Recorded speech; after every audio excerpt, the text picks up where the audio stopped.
नमस्कार, एक बार फिर से आप सभी का स्वागत है स्वदेश 24x7 न्यूज चैनल में। और चलिए बुलेटिन की शुरुआत करेंगे आज की तमाम खास खबरों के साथ। राजगढ़ जिले में कांग्रेस पार्टी ने किसान और जनता से जुड़े मुद्दों को लेकर नया अभियान तेज कर दिया है। किसान न्याय यात्रा और वोट चोर गद्दी छोड़ कार्यक्रम के तहत में कांग्रेस जिलाध्यक्ष एवं पूर्व कैबिनेट मंत्री प्रियव्रत सिंह खींची ने माचलपुर और जीरापुर में कार्यकर्ताओं की बैठकों में हिस्सा लिया। प्रियव्रत सिंह खींची ने कार्यकर्ताओं के साथ बैठकों में कहा कि कांग्रेस जनता के हक की लड़ाई में मजबूती से खड़ी है। उन्होंने यह भी कहा कि कई प्रकार के मुद्दों पर सरकार का घेरा और लाडली बहना योजना का पोर्टल तुरंत चालू करने की मांग की। अतिवृष्टि से नष्ट हुई फसलों का सर्वे कर उचित मुआवजा दिलाने का आग्रह किया गया। ऐसे में निराश्रित गौवंश की समस्या को लेकर भी गांव-गांव में गौशालाएं खोलने और समुचित व्यवस्था करने की मांग रखी। किसानों को फसल बीमा राशि समय पर न मिलने पर नाराजगी व्यक्त की। इस दौरान उन्होंने माचलपुर में किसानों के साथ मिलकर ज्ञापन सौंपा और स्पष्ट किया कि कांग्रेस किसानों, महिलाओं और गरीबों के साथ खड़ी है। प्रियव्रत सिंह खींची का कहना है कि जनता के हक की लड़ाई के लिए हम कर्तव्य पथ पर हमेशा डटे रहेंगे और उनकी आवाज सत्ता तक पहुंचाने का काम करेंगे। स्वदेश 24x7 न्यूज चैनल के लिए संवाददाता भगवान सिंह डांगी की खास रिपोर्ट। कितनी महिलाएं हमारे यहाँ की भी एक बहन है, हमारे माचलपुर की बड़ा बढ़ चढ़ के नारेबाजी, बढ़ चढ़ के स्टेटमेंट। बहन, माचलपुर में तो पोर्टल खुलवा ले। पोर्टल तो माचलपुर में बंद है। आदि नगर पालिका की महिलाओं को लाडली बहना योजना का लाभ नहीं मिल रहा। पर नहीं, कांग्रेस कार्यालय पे प्रदर्शन, कांग्रेस कार्यालय प्रदर्शन करेंगे। हमें तो मालूम ही नहीं था कि एक वहां करेंगे, नहीं तो करने भी नहीं देते और आने भी नहीं देते। जानकारी लगी, मैं भी बिहार चला गया। 30 तारीख को ये सब हुआ, 21 तारीख को ज्ञापन दिया, 22 को मैं बिहार चला गया। मेरी वोट का अधिकार यात्रा में मैंने सब कार्यकर्ताओं से कही तक मैं आखिरी जवाबदारी मेरी बिहार की बची हुई है। पर इतना प्रदर्शन, इतना डायलॉग बाजी अब हमें दिखाने की बारी आई है। 20 तारीख को हम एक प्रदर्शन रख रहे हैं साथ, और उसी के लिए आज की मीटिंग हमने मेन रूप से बुलाई। 20 तारीख को हमने 5 मुद्दे जिले के सब वरिष्ठ नेताओं को बिठा के छाटे। एक मुद्दा है फसल बीमा का, जो सही साठ रूप से नहीं मिला। एक दूसरा जो मामला है वो है पीला मोजा लगा हुआ है और आपका सोयाबीन की फसल में भारी बारिश से नुकसान। तीसरा मुद्दा है खाद की किल्लत। चौथा मुद्दा है लाडली बहना योजना का पोर्टल बंद होने का।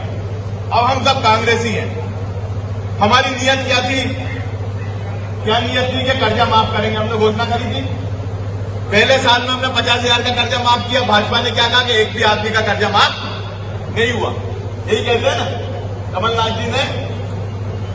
दूसरे साल में हम 1 लाख रुपए तक का कर्जा माफ करने लग गए, और अगर हमारा दूसरा बजट आ जाता तो उसी साल में हम 2 लाख रुपए का बजट भी, 2 लाख रुपए तक का भी कर्जा माफ कर देते। पर इनने हमारी सरकार गिराई, करोड़ों रुपए लगाए, क्योंकि इनको मालूम था किसानों का कर्जा माफ हो गया तो भाजपा साफ हो जाएगी। राहुल गांधी जी ने शब्द पकड़ के ये बात कर रहे हैं। राहुल गांधी जी ने कहा था कि अगर 10 दिन में योजना लागू नहीं हुई तो मैं मुख्यमंत्री बदल दूंगा। 17 तारीख को कमलनाथ जी ने शपथ ली दिसंबर की 2018 में, और 25 तारीख को मंत्रिमंडल ने फैसला कर दिया कि 2 लाख रुपए तक का कर्जा माफ होगा। ये भाजपा कहते हैं कि नहीं कहते? और अब क्या हो रहा है? शिवराज सिंह को नाच कूद के कह गए कि 3,000 रुपए देगा मामा तुम्हारा, 3,000 रुपए देगा मामा तुम्हारा। और मोहन यादव 3,000 रुपए की बात आज तक नहीं करी, और ये हमें बदनाम करते हैं। ये इन पे लागू होता है। तुम क्या चुनाव के 6 महीने पहले दोगे 3,000 रुपए? देने का आज से देना शुरू करो। बहनों ने सरकार बनाई तुम्हारी और तुमने बहनों को ठगा। भाई ठगों को जवाब कौन देगा? कांग्रेस ही जवाब देगा, और हमें निकल के जवाब देना पड़ेगा। मेरा निवेदन है, निकल के। अगर हम चुपचाप बैठे और पान की दुकान पे बात कर रहे हैं तो नहीं, मैसेज जाए पूरे मध्य प्रदेश में। राजगढ़ से मैसेज जाना चाहिए कि महिलाएं चिल्ला के कह रही हैं, बहनें चिल्ला के कह रही हैं कि पोर्टल खोल। बता मोहन सरकार कहां गए मेरे 3,000? ये नारा हमें बुझवाना है, क्योंकि ये धोखा है हमारी बहनों के साथ। कौन देगा? कौन राशि देगा? आपने ठगा है, आपने धोखा दिया है, आपने झूठ बोला है। ये जनता के बीच में हमें उजागर करना होगा साहब। और ये सच है, हमारा सच इनने झूठ बनाया और इनके झूठ को हम झूठ को कम से कम साबित करें कि हमारा लक्ष्य होना चाहिए। निराश्रित गौवंश की क्या परिस्थिति है? 5वां मुद्दा बताओ तो मुझे। निराश्रित गौवंश में एक गौशाला हमारी सरकार गिरने के बाद बनी हो, 15 महीने में 40 गौशाला बनी है। बनी कि नहीं बनी? और जैसी सरकार गिर गई एक भी गौशाला नहीं बनी। गौशाला संचालित होना बंद हो गई। एक गौशाला में तो सरपंच की भैंसें बंधी थी, भाजपा का नेता है वो।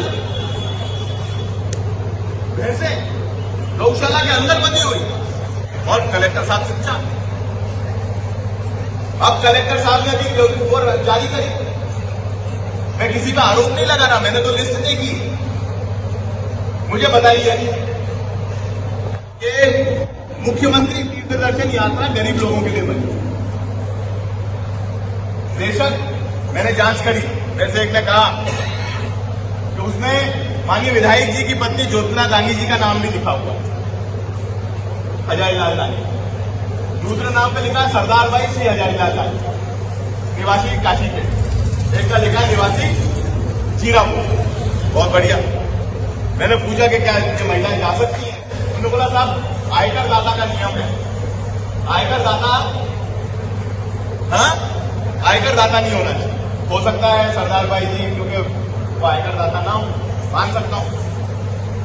ज्योत्सना जी पहले शासकीय सेवा में थी, हो सकता है वो भी उनकी पेंशन अगर 12 लाख से कम आ रही हो तो वो भी आयकर दाता की श्रेणी में नहीं आती।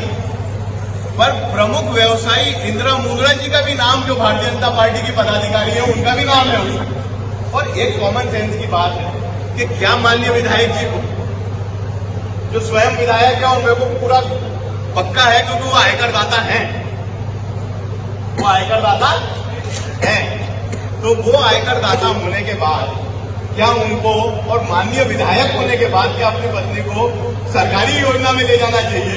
और अपन तो तीर किया जाए ये अपना जमीर देता है क्या? ये गवाह देता है क्या हमारे? पर ठीक है, उनने चयन किया। वो लिस्ट मेरे पास व्हाट्सएप पे आई, मैंने देखा उस लिस्ट। मैंने बोला इसका भी मुद्दा उठाएंगे जब मौका आएगा।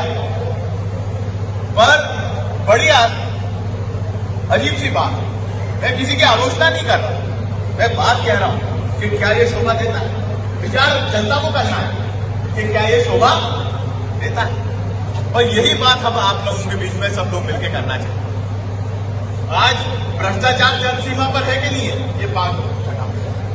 अब जैसे ही गौ माता की बात आती है, भाजपा ये बोलती है, चुप्पी सी जाती है। ये कहते हैं गौ माता की जय, गौ माता की जय। अरे हाँ ठीक है, तो उनके संरक्षण के लिए क्या? 15 करोड़ रुपए भी विधायकों को मिले, 15 करोड़ रुपए स्टैंप ड्यूटी के। एक गौशाला 40 लाख रुपए में बन जाती। एक साल का पैसा 20% पे, 30% पे लोगों ने, सरपंचों ने लिया। ये पब्लिक डोमेन में बात, कोई प्रूफ देने की आवश्यकता नहीं, सब जानते हैं, आम जनता जानती है बात।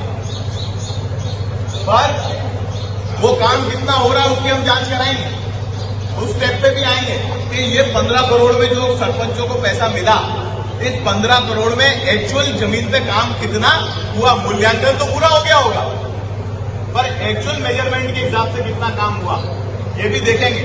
अगर ये प्रूफ मांगेंगे तो हम ये देखेंगे।